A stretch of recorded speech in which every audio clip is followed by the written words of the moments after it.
குருவே துணை.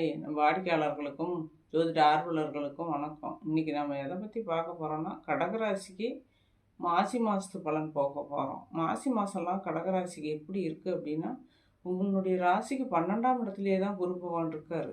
27ஆம் தேதி வக்ர நிவர்த்தி ஆகிறார். வக்ர நிவர்த்தி ஆனால் நல்லாயிருக்கும் உங்களுக்கு.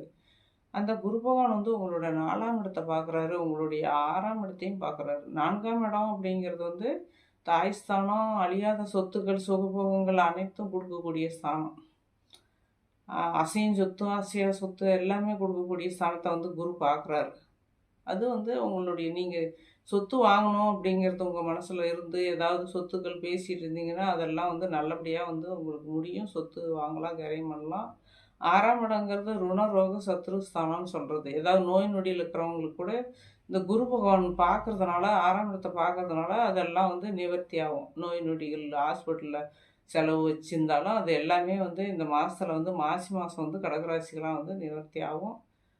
அதேமாதிரி 7ஆம் இடத்துல செவ்வாய் பகவான் இருக்கார்.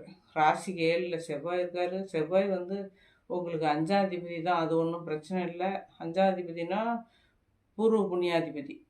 அவர் 5ஆம் அதிபதி 7ல் இருக்கிறது வந்து உங்களுக்கு நல்லது தான், கெடுதல் செய்ய மாட்டார். 8ஆம் இடத்துல வந்து ராகு பகவான், சூரியன், புதன், சுக்கிரன் 4 கிரகங்கள் வந்து உங்களுக்கு 8ஆம் இடத்துலேயே இருக்கிறாங்க. 8ஆம் இடத்துல 4 கிரகங்கள் இருந்தாலும் உங்களுக்கு கெடுதல்கள் செய்ய மாட்டாங்க கடகராசிக்கு. ஏன் அப்படின்னா குரு பார்க்குறாரு இல்லையா? குரு 9ஆம் பார்வையாக இந்த 8ஆம் இடத்தை குரு பார்க்குறாரு. அதனால் உங்களுக்கு நல்ல நன்மையை தான் செய்வார், கெடுதல்கள் செய்ய மாட்டார்.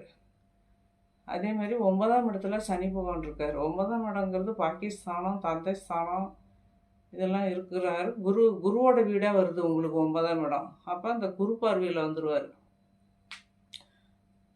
குரு வீட்டில் சனி பகவான் இருந்தார்னா அவர் வந்து கெடுதல்கள் செய்யறதுக்கு வாய்ப்புகள் இருக்காது. குரு பார்வை இல்லை, சாரி, கெடுதல் குரு வீட்டில் சனி பகவான் இருக்கிறதே உங்களுக்கு வந்து நன்மை தான். சுப வீடு இல்லையா? சுபரோட வீட்டில் வந்து சனி பகவான் இருக்கிறது கடகராசிகளாம் நல்லது தான். கெடுதல்கள் செய்ய மாட்டார். வாழ்த்துக்கள்.